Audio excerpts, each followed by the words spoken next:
দেখুন আমি একটা নারকেল নিয়ে নিয়েছি। আজকে এই নারকেল দিয়ে আমি তৈরি করব বাতাসা নারকেলের লাড্ডু। তো বাতাসা নারকেলের লাড্ডু তৈরি করব কিভাবে সেটা আপনাদেরকে দেখাবো। তো দেখুন, একটা কেন, আপনারা এখানে যতটা পরিমাণ খুশি নারকেল নিয়ে করতে পারেন। তো আমি আজকে একটা নিয়েছি, আরেকটা যদি সম্ভব হয় তাহলে আরেকটা মানে রেডি করে নেব, নাহলে একটা দিয়ে আজকে আপনাদের দেখাবো। দেখুন নারকেলটাকে দু টুকরো করে আমি ভেঙে নিয়েছি। এখন এটা নারকেল কোড়া দিয়ে আমি কোড়াবো না, আমি তৈরি করে নেবো, একদম রেডি করে নেবো মিক্সিতে। তো তার জন্য আগে আমি এগুলোকে টুকরো টুকরো করে বের করে নেবো, এই যে এইভাবে এভাবে বের করে নেবো, ভেঙে নেব। তারপর আমি মিক্সিতে দিয়ে এটাকে একদম যেমন নারকেল কোড়ানো হয় ঠিক সেই রকম করে নেব। তো আগে এগুলোকে ঠিক এইভাবে টুকরো টুকরো করে বের করে নিই। আর এই যে জলটা বেরিয়েছে নারকেলে, এটা আমি রেখে দেবো। দেখুন নারকেলের খোলাগুলো একদম এইভাবে ভেঙে চলে আসলো, আর আমি এইভাবে বের করে নিয়েছি খুব সহজে। কিন্তু একটু ঠোকা দিলেই কিন্তু এগুলো একদম টুকরো টুকরো হয়ে বেরিয়ে চলে আসে। তো দেখুন এইগুলোকে এবার আমি ছুরি দিয়ে বা বটিতে, যেটাতে আপনাদের সুবিধে হবে, ঠিক টুকরো টুকরো করে কেটে নিতে হবে।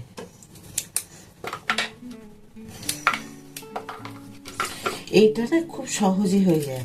যাদের দেখবেন নারকেল কোড়াতে গিয়ে হাতে কেটে যায় বা অনেক সময় লাগে বা হাত ব্যথা হয়ে যায়, সেই কারণে এইভাবে যদি করে নেন একদম দেখবেন আপনাদের দেখাবো মিহি হয়ে যাবে। যেন নারকেল কোড়ানোর থেকেও, যেটা আমরা বটিতে যে নারকেল কোড়ানো দিয়ে যে কুর্নি দিয়ে কোড়াই, তার থেকেও কিন্তু এটা খুব সুন্দর হয়। একবার অন্তত করে দেখবেন। আর এই নারকেল ছাড়ানো আরেকটা সহজ, একটা তো আজকে দেখালাম আমি, আরও একটা সহজ পদ্ধতি আছে, সেটাও দেখাবো। তো সেটাও আপনারা করে নিতে পারবেন। এর আগে আমি হয়তো নারকেল করার ভিডিও আপনাদের দিয়েছি কিনা জানি না, আমার এই মুহূর্তে মনে পড়ছে না, হয়তো দিয়েছি। তো এটা এইভাবে দিইনি হয়তো, তো সেটা যদি দিয়ে থাকি সেটা দেখে নেবেন। তো দেখুন আমার একটা কত সহজে টুকরো হয়ে গেল। এইভাবে পুরোটাই আমি করে নেব। দেখুন আমার নারকেলগুলো এইভাবে টুকরো করে নিয়েছি, এখন এই মিক্সিতে দিয়ে দেব।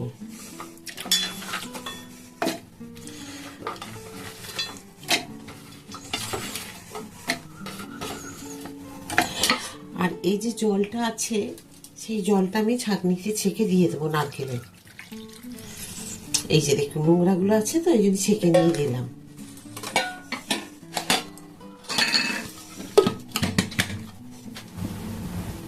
দেখুন কি সুন্দর হয়ে গেছে।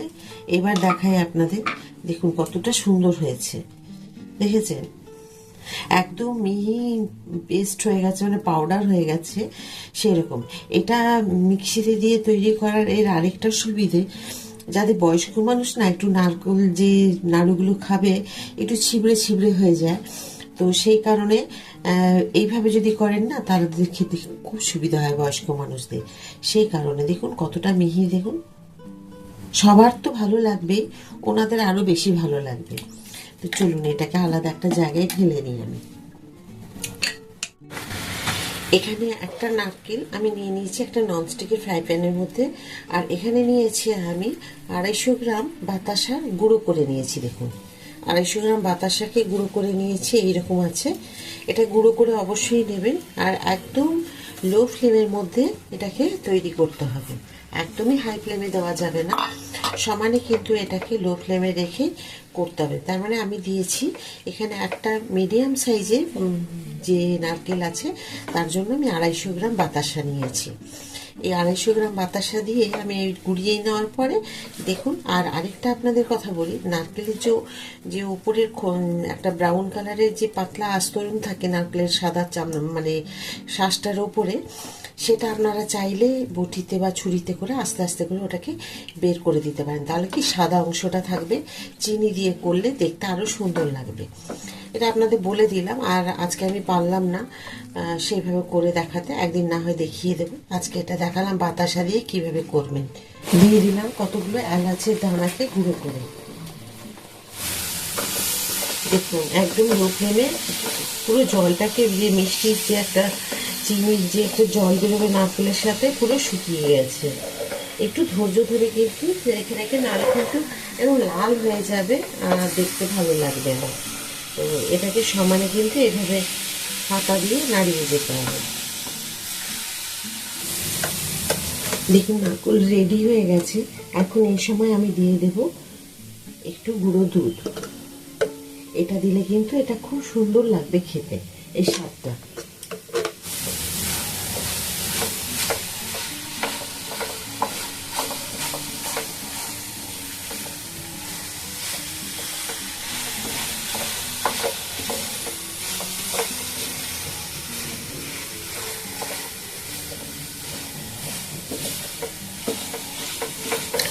দেখুন নারকেল নাড়ুর যে আমার পিকচারটা একদম পুরো রেডি হয়ে গেছে খুব সুন্দরভাবে, আর দুধটাও মিশে গেছে। আর দেখুন এখন যেমন ফ্রাই প্যান থেকে একদম ছেড়ে চলে আসছে, ঠিক এইরকমভাবেই তৈরি করে নিতে হবে।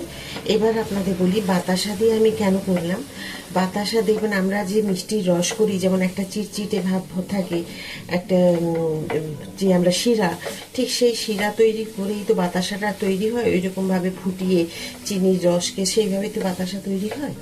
তো সেই কারণে বাতাসা দিয়ে দেখবেন পায়েস তৈরি করলে যেমন ভালো হয়, ঠিক বাতাসা দিয়ে যদি এভাবে নারকেল নাড়ু তৈরি করা যায় খুব সুন্দর হয়।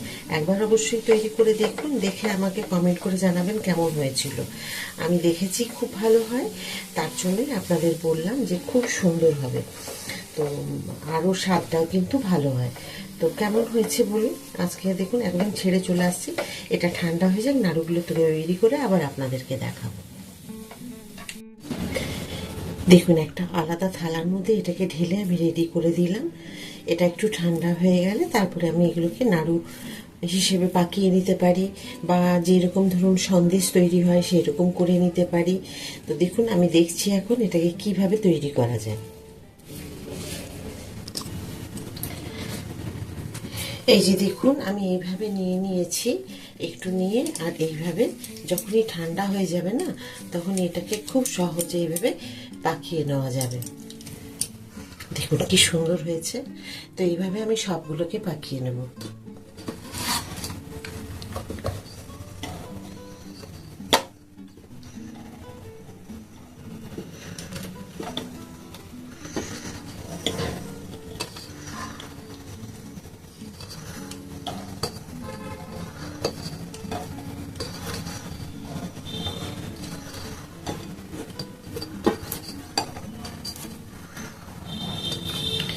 দেখুন কি সুন্দর হয়ে গেছে। আর এগুলো পুজোর সময়তে আমাদের বাড়িতে যদি থাকে খুব ভালো লাগবে, নিজেদের মনটাও ভালো লাগবে।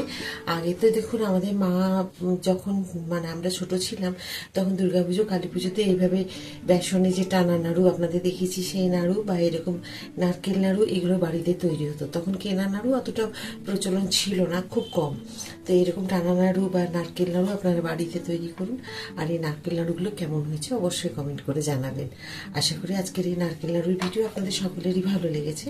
যদি ভালো লেগে থাকে প্লিজ একটা লাইক করে দেবেন, সাবস্ক্রাইব আর শেয়ার করে আমার সাথে থাকবেন, যেমন প্রতিটা ভিডিওতে আপনারা আমার সাথে থাকবেন।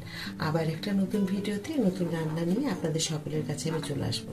সবাই খুব ভালো থাকুন, সুস্থ থাকুন, আর মন ভরে বাড়িতে নারকেল নাড়ু তৈরি করে খান। আবার একটা নতুন ভিডিওতে আবার বলছি চলে আসবো। সবাই ভালো থাকুন, নমস্কার।